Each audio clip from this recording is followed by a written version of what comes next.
Are engineers suffering from burnout? If so, what can be done about it? That's our question in this episode of E+T Off the Page.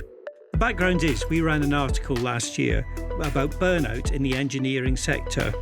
With engineering skills already in short supply, it has become a huge issue from a practical point of view, irrespective of the moral obligation to treat people well. Simon Swales, who is senior consultant at the Mindset practice, offered to come in and talk to us about the subject.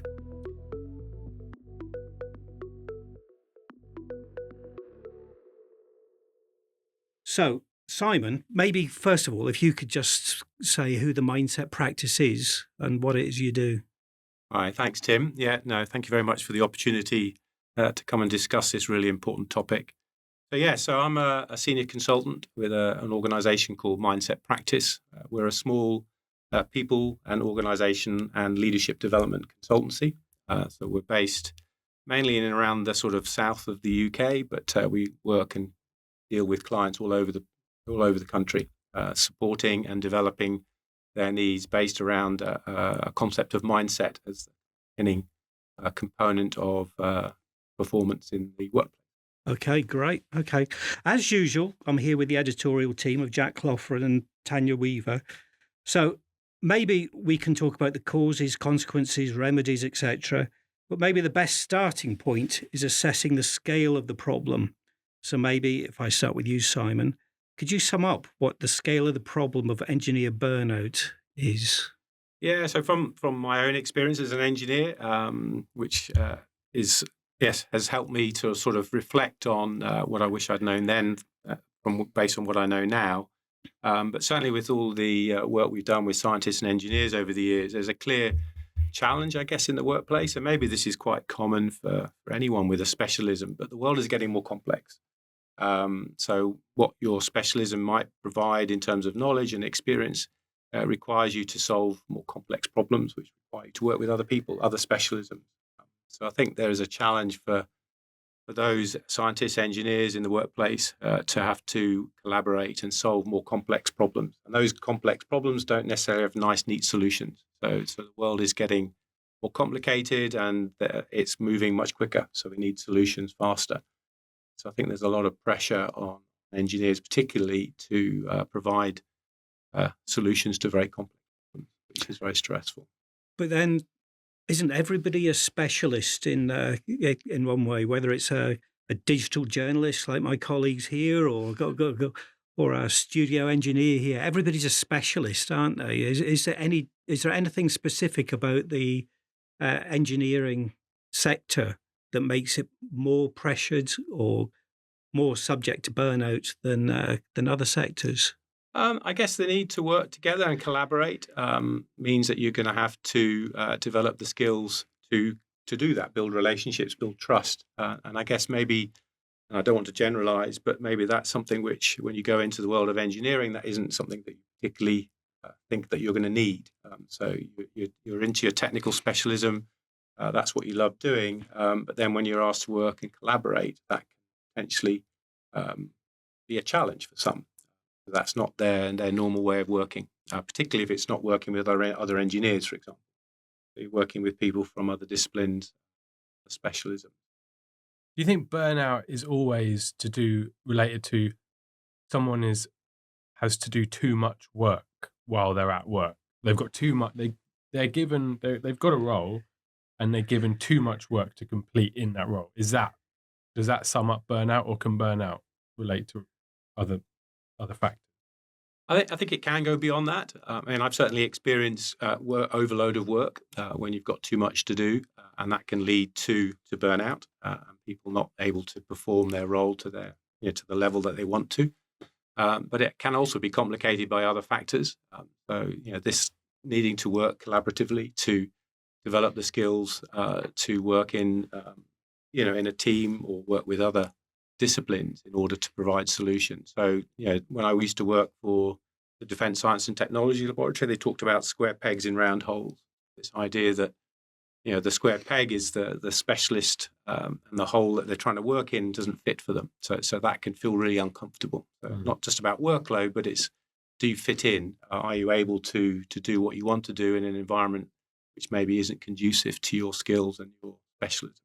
So, Does that mean there's inherently a tension? I mean, basically, if there's a business and it's employing someone and it's putting too much work on them, to reduce the workload on them would potentially mean that they need to get another employee, and therefore that's another salary, and then that puts more financial pressure on the business.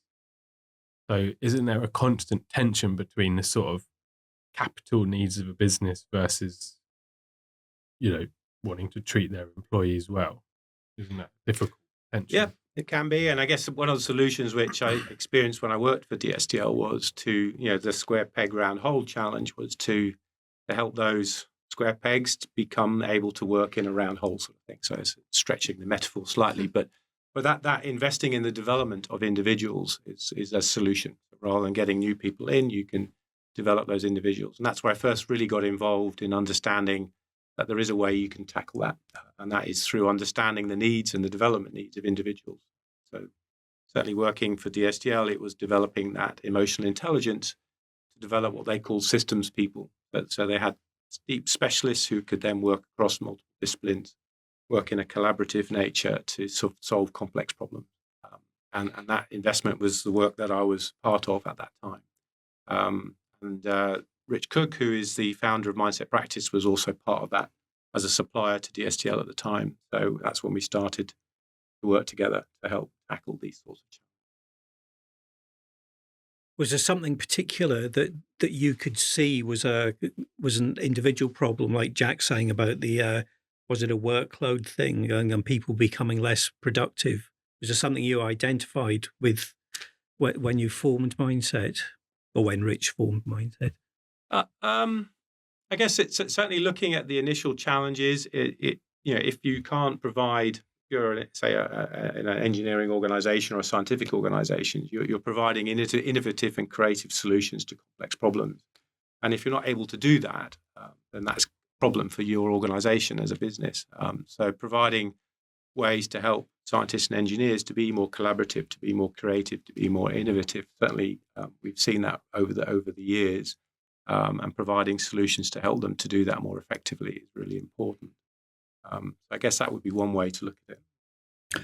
So, go on, Jack. When it comes to I think it's you can't really ignore COVID and the impact of COVID on people's jobs when it comes to burnout and so on.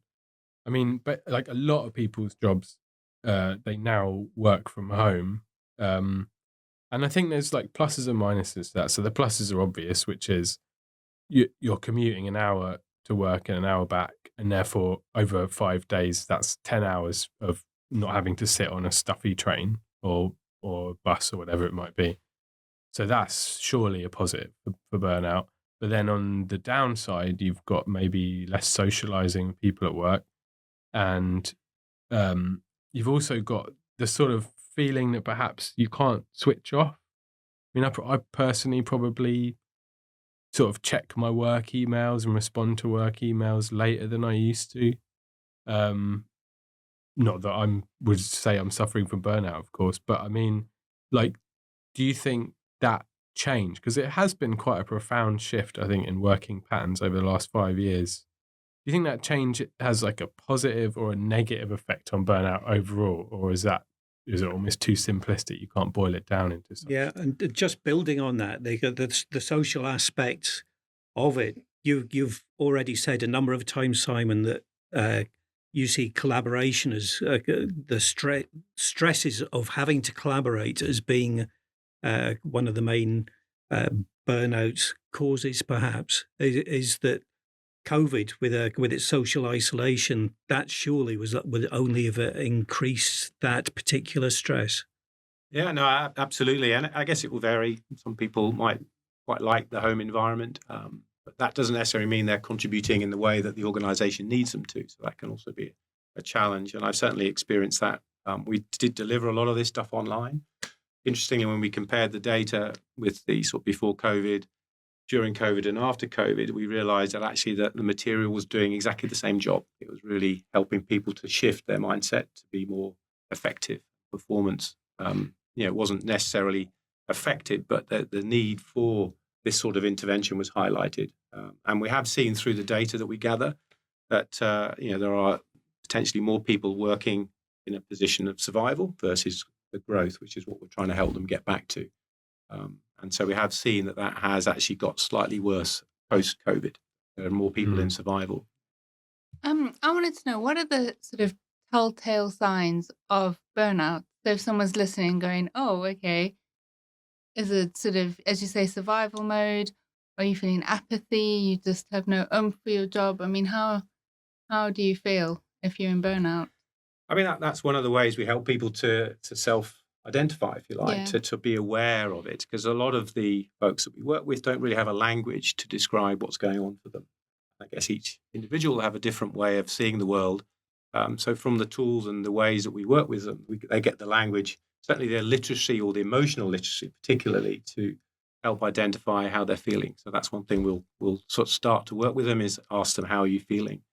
And that then starts to create a sort of awareness, if you like, of what's going on with them at that time. And also to think about how they felt over the last few days. That kind of thing gives them a sense of what is the pattern of their behavior and their feelings. And they can start to understand and build the awareness and the literacy to describe what's going on for them. In that article that we ran back in November, it mentions, as you said, Tanya, the lack of energy that comes through, but other telltale signs can be cynicism towards their employers, and another one can be a detachment from the job that they're doing.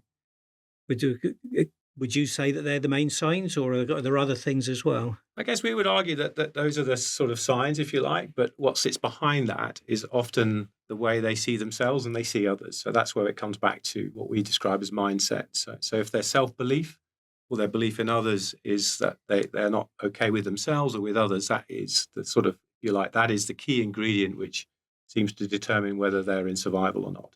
And that can then lead to burnout if they're not aware of that, because they're stuck in a cycle of just doing more. So that could be one of the challenges. They think they're not doing enough, or they withdraw and they're not doing enough. So they kind of compound the issues around self-belief or belief in others, and that then leads to potentially to burnout.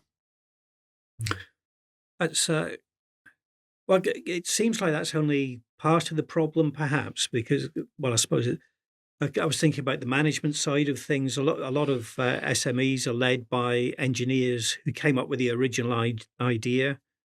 They're going ahead. They've run nice SMEs, but they've turned into managers rather than engineers now. So it's a different skill set. It might not be one that they're comfortable with, or one that they feel stressed about it. They don't want to deal with all those people issues, for example. Does that come under just the self-belief in doing that role as well, or is that another square peg in a round hole?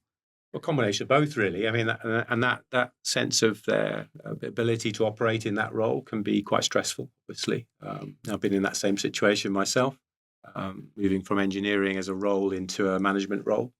So yes, there is a challenge there. So that can be feelings like, I can't do this, I'm not good enough, I don't understand, I don't want to deal with people's problems. It's a common challenge that not just engineers, obviously, but others moving into leadership and management roles might experience. And it can be very demanding. But you can develop those skills. That's the key thing. If the organization you're in is willing to support you, that's very helpful, obviously. And that's one of the services which we provide, is to help people understand and develop those skills to the level where they can feel comfortable having those conversations, dealing with people in the way that's effective for them and for others. So there is a way to tackle it, but it's something that can be very stressful and very difficult.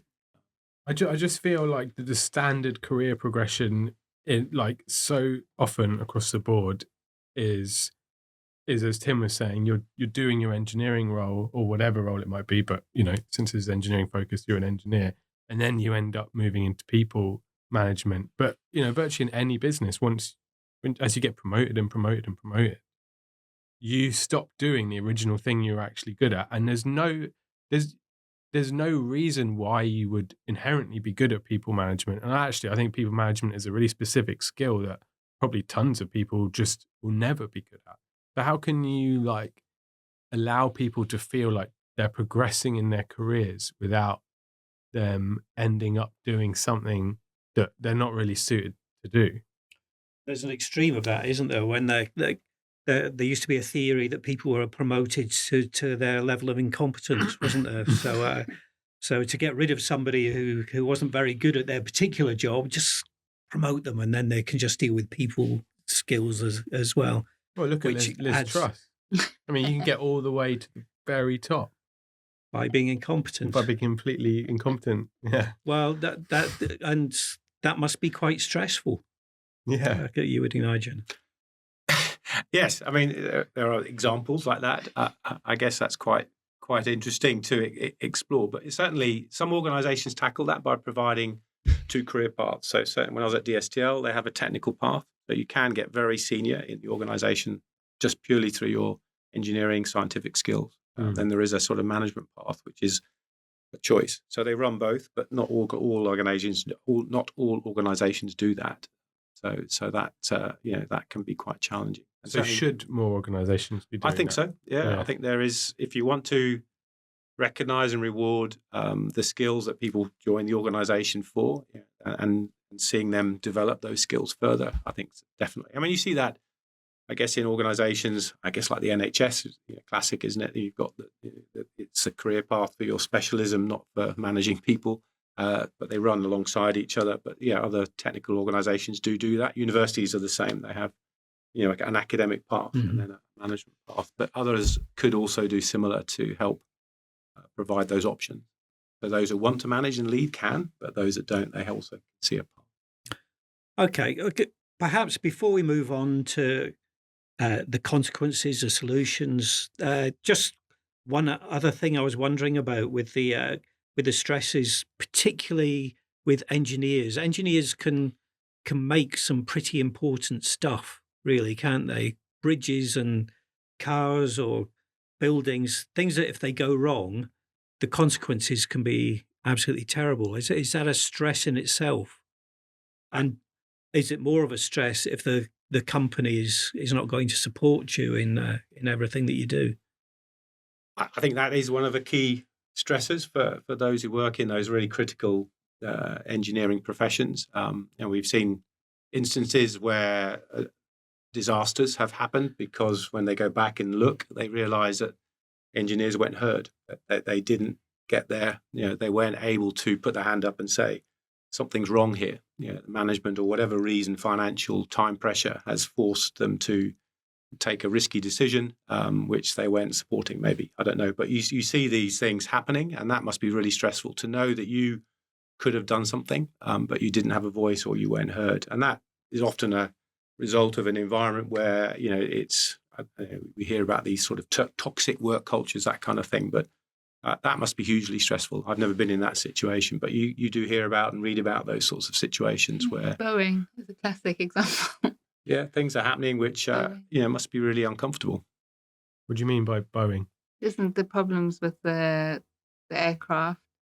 Wasn't there an issue that an engineer highlighted and it was ignored? Right, okay. Fair enough. I have to take your word for it. Yeah, we need to check up on that one. Yeah. But, well, there is. I mean, the obvious one was one of the space shuttle. That was when they did the review and the analysis, it came down to an engineering issue that wasn't resolved or wasn't dealt with. The Challenger. Yes, I think that was the one. Is that the?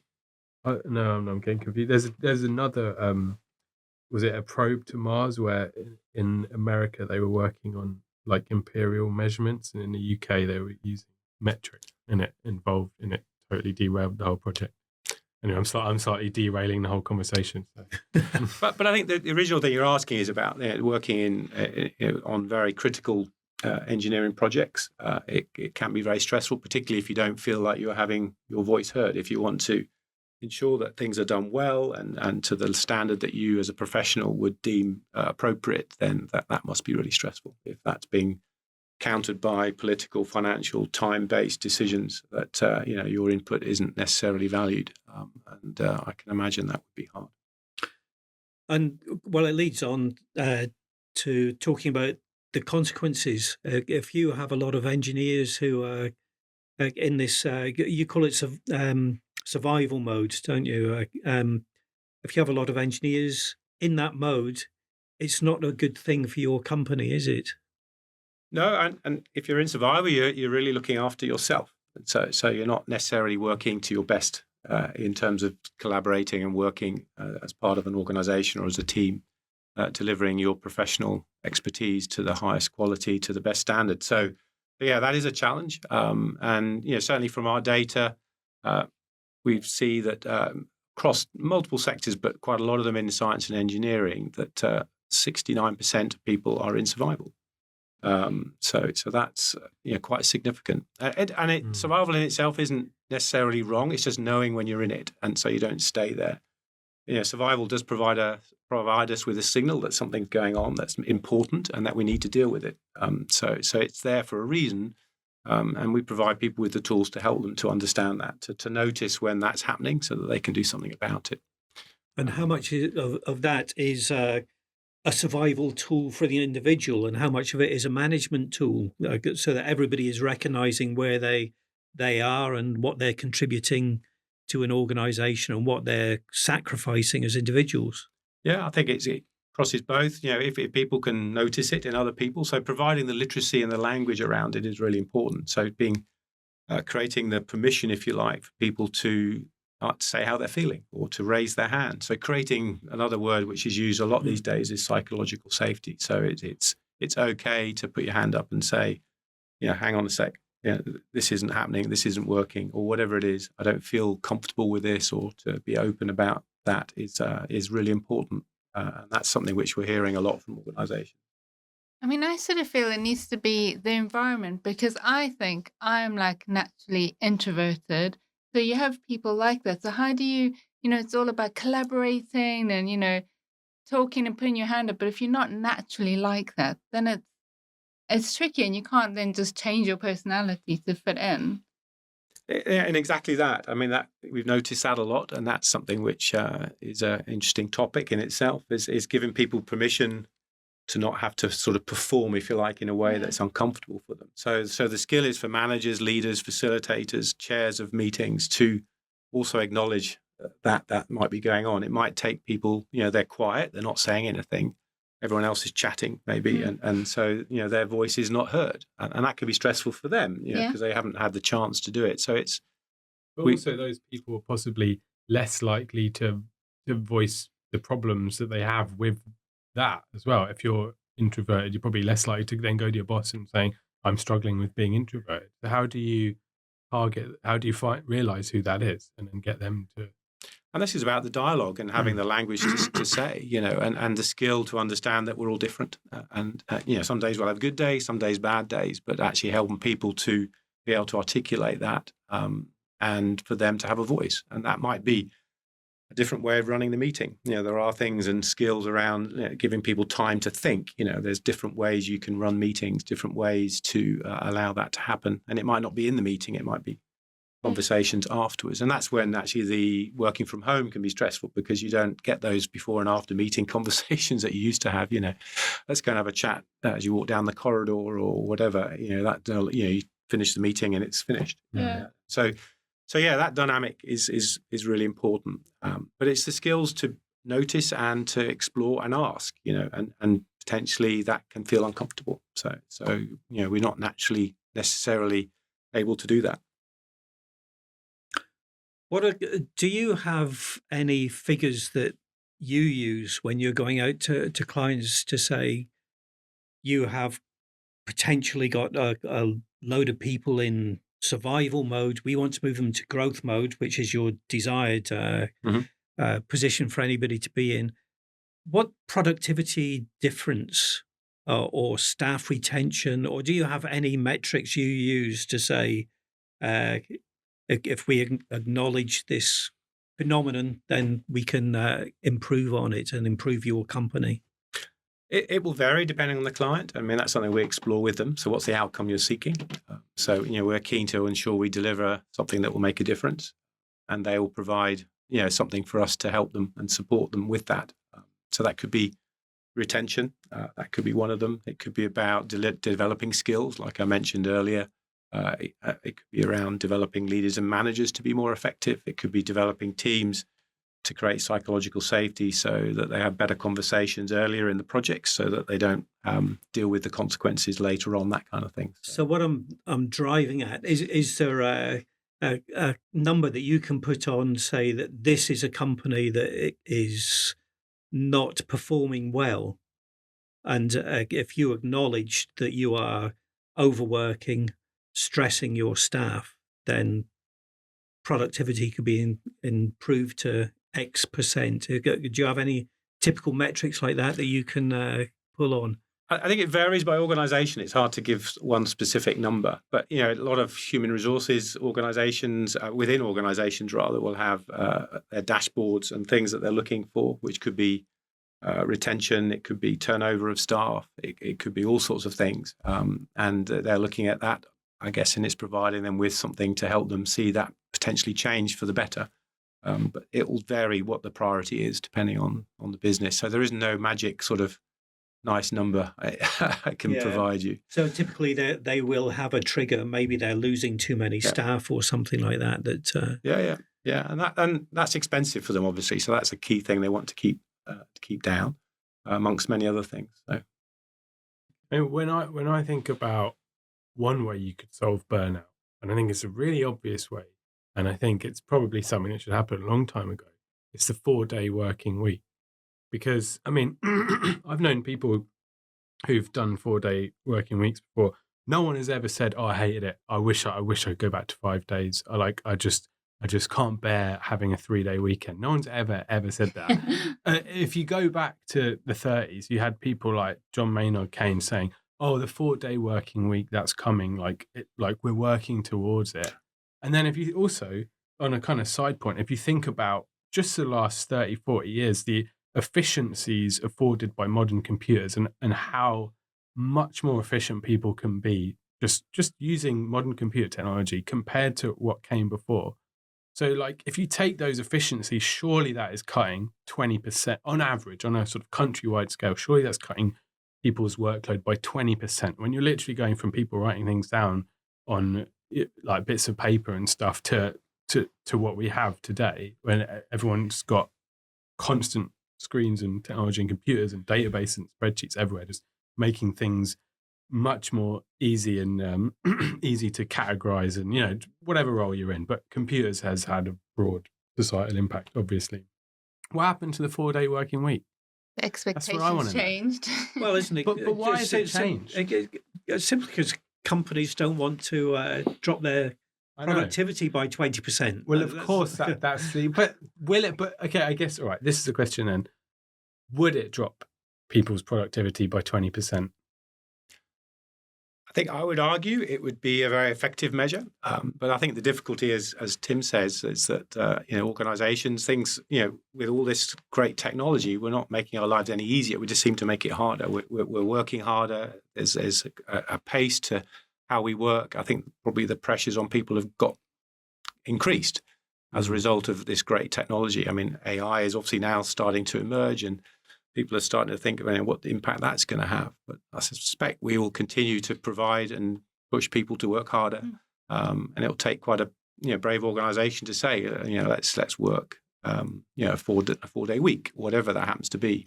But what I do know with engineers, certainly, and the communities we work with, that, they, as I'm generalizing a little bit, but they tend not to see necessarily the working hours as a fixed thing. That they will tend to work the hours that they feel is appropriate. Certainly when I was working at the University of Bristol, the academic community, for them working many more hours than was in their contract was quite normal. And that's partly because they enjoy the work. So for them, their science, their research, their activity is something that actually is part of who they are. So for them, that's not just work, it's something that they are. And so it might vary. And I think in different engineering organizations, I suspect, certainly when I was working, I didn't really think about the hours I was working. It was solving the issues that we needed to solve. And that was how you spent your time. So it's not necessarily very neat in that sense. I do find it interesting, though, because a lot of these programs for engineers of this kind tools or whatever, even with AI, it's like we're going to increase your efficiency. You're going to become more effective. So what? More effective just to do more and work harder. Does seem a bit sort of counterintuitive, really. I think we've seen that over time, haven't we? I mean, things have been brought in to make our lives easier, but yet we're busier. We're Constantly doing more. busy. Yeah, and we all like to wear their badge. I'm busy. How are you doing? Busy, busy, busy, busy. Well, and that's one of the cliches, isn't it? When we bump into people at work, we say, "How are you doing?" And it's like, "I'm fine." What's going on? Well, I'm busy. It's this sort of shorthand for there's a lot going on. But helping people to be able to discuss that more fully is really important, and that's part of the work. It's giving them the tools to express. Actually, hang on a sec, I'm not feeling okay. I'm going to take some time out. I'm going to have a break in the day. Often the simple things that come out of our programs isn't this sort of life shattering awareness. It's actually, do you know what I just need to give myself a bit of time in the day. I need to take a lunch break. That kind of discipline is in your gift. The choice is that you start to see, we often see at the end of our programs, is actually, do you know what? I'm going to give myself a lunch break. I'm going to put some time in for me in the day, not just keep working through lunch, missing lunch. That kind of simple things like that become changes to the working habits that they've generated over the time. And that is part of the sort of, I won't say the magic, but it's part of what people end up doing. And those are very things you can achieve, but we've got out of the habit of doing that. Well, while you're on that subject, apart from the 4-day week, which I also think is an excellent idea, by the way, taking lunch breaks, when we're talking about the solutions that you work with, again, with individuals, but also within the companies, what are the solutions that you think that you can come up with? I think it's helping individuals to understand what's going on. It starts with them. So what we don't want to see is individuals who sort of kind of get the ideas and just then say to their team, you need to get on and talk about how you feel and all that kind of stuff. You need to demonstrate it. So it's very much beholden on leaders and managers also to understand and be part of that. So creating an environment where people feel safe, where people feel included, where they feel recognized and rewarded. We do a lot of work helping individuals give each other feedback, for example, acknowledging the work that they're doing, providing feedback on how they're doing, dealing with difficult situations. So, people often talk about avoiding conflict, and for us, conflict is just part of the working environment. It's uncomfortable, but it doesn't mean it. There's a classic line I love from one of the organizations I used to work with. Conflict is inevitable, but combat is optional. Now, we have to deal with differences all the time, and sometimes that's another challenge. Is that people avoid those things because they don't want to upset anyone, or they don't want to cause any difficult conversations. But actually helping people have those conversations, helping people give each other feedback, both positive and negative. And also giving feedback not just for the work they're doing, but also for them as human beings. We also talk about we're human beings, not human doings, and so understanding that we're more than just the output of our work. We're also individuals who have a life outside of work. We are people. That's risky territory these days, though, isn't it? If you start talking about somebody as an individual and having opinions about them, then that doesn't really fit into the modern workplace all that well, I don't think, these days, does it? People want to feel that they're heard and understood and valued. We're not machines. So being. But as employees, not as human beings, you don't want to be judged as something that you could argue doesn't affect your work environment. We also say it's not about judgment. It's about just accepting people for who they are, and that feeling included and valued for who you are is really important. And that can be lost sometimes because we're just so busy. And often the sort of biggest moment for people in some of our programs is just we run a feedback activity at the end of each program, and hearing feedback from the people around them in the development environment from their colleagues. This is the first time they've possibly ever had that, that sense of actually, feeling actually accepted and understood as a human being is very powerful. And that doesn't often happen in a workplace. We just turn up, do our job, get on with it, and that doesn't necessarily lead to, sense of well-being and a sense of feeling valued. Yeah. We better wrap this up. Actually, we're running a long on time a bit, but just to round it up, maybe we were having a chat beforehand, and Jack, you brought up the point is this is all very well, but what if the problem is the management within a company? That makes it difficult, doesn't it? If you're wanting to have these proactive steps towards appreciating and getting the most out of your employees, but you have a management who is maybe old school, bullish type, show a bit of backbone and get on with it type thing, you can't really get around that, can you? As an employee, all you can do is leave at the end of the day, I suppose. Yeah, we've heard instances of that where, once they've explored this, they realise actually that this isn't working for them, and they make that decision. So they realise that actually they do have a choice. So that's something that they can do. And also there is other ways, I guess, dealing with if it's instances of feeling bullied or whatever, whatever's coming up, actually giving them the tools to maybe put the hand up and say, actually, this is not okay, that kind of thing. So it's hard to say, but ideally we would work with everybody. So not just individuals, but also their managers, and so they have a shared understanding of what we're trying to achieve. And that's when we see bigger change, organizational change. And that's something which we're working towards with some organizations. Yeah. Do you ever feel that you come across managers who aren't listening to you there? Managers who are the problem who aren't listening to you? Yeah, that happens. I mean, I think we've all worked with people like that. I guess I could clearly say that. I guess we're all smiling. So, we've experienced these sitting situations. right next to me right now. You can't say too much. He's sitting right next to me right now. So, yeah, I mean, that's just part of it. And I would argue that for all those people for those managers, they're in survival. They're not bad people. They're just trying to do the best they can with what they've got, and whatever's going on for them in their lives, whatever has shaped them. And that's part of it. We're shaped by all the experiences we have. No, anyway, that's a deep philosophical question we can get into. But so yeah, it's difficult, and we can't help everybody in that sense or support people. People they have to be willing to have a go and explore this. So yeah, some people have a reaction to it; they don't want to deal with it, and that's for their own reasons. So that's their choice. That's all we can do. But certainly, we can start by helping individuals to find a way. Yeah. Okay, if I could ask you for one final thought, Simon, if there's somebody listening to this and they're thinking, I'm one of those people who's in survival mode, what one bit of advice would you give them?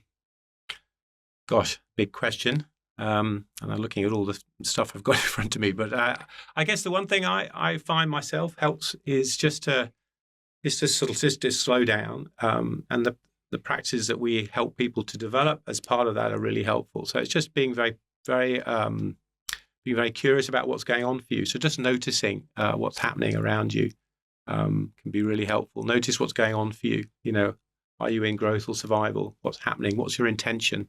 What are you hoping to do? So for me, when I get really anxious, the first thing I notice is I start to my throat gets quite tight, and so my voice gets harder. So it's a way my body's telling me to sort of to exit. And so to notice that is really helpful. So then you can start to deal with it. So then being present with what's going on, what's the emotional state that you're in, and noticing what those feelings are, even naming them. And then trying to link them to what's going on that might have triggered that. Yeah, and then explore. Actually, you've probably got more choices than you really thought.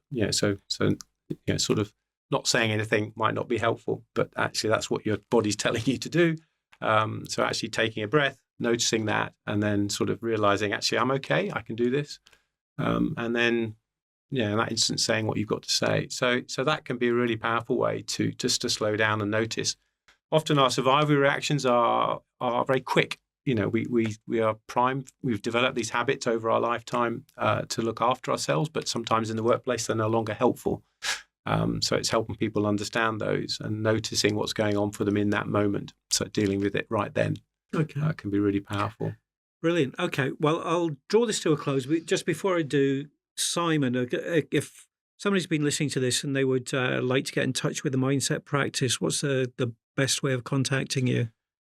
We do have a website. So obviously it's mindsetpractice.com. So people can have a look at what we do. If they want to get in touch, and I would encourage them to do so, to email us. So we have an email, support@mindsetpractice.com. And actually, if anyone's interested, we will be able to offer them access to some of our psychometrics. So we'll be offering people the opportunity to take our growth profile, for example, as a way to help them sort of do that self-assessment and start thinking about how their mindset is impacting how they are at work. So we'll be able to offer them that as something to take away. Oh, great. Okay. Well, thank you very much. Thank you very much for your time. That's been great talking to you, Simon. Jack, Tanya, and myself will be back next time. All of our podcasts, of course, are available in the usual place on YouTube and on our website. Thank you very much for listening.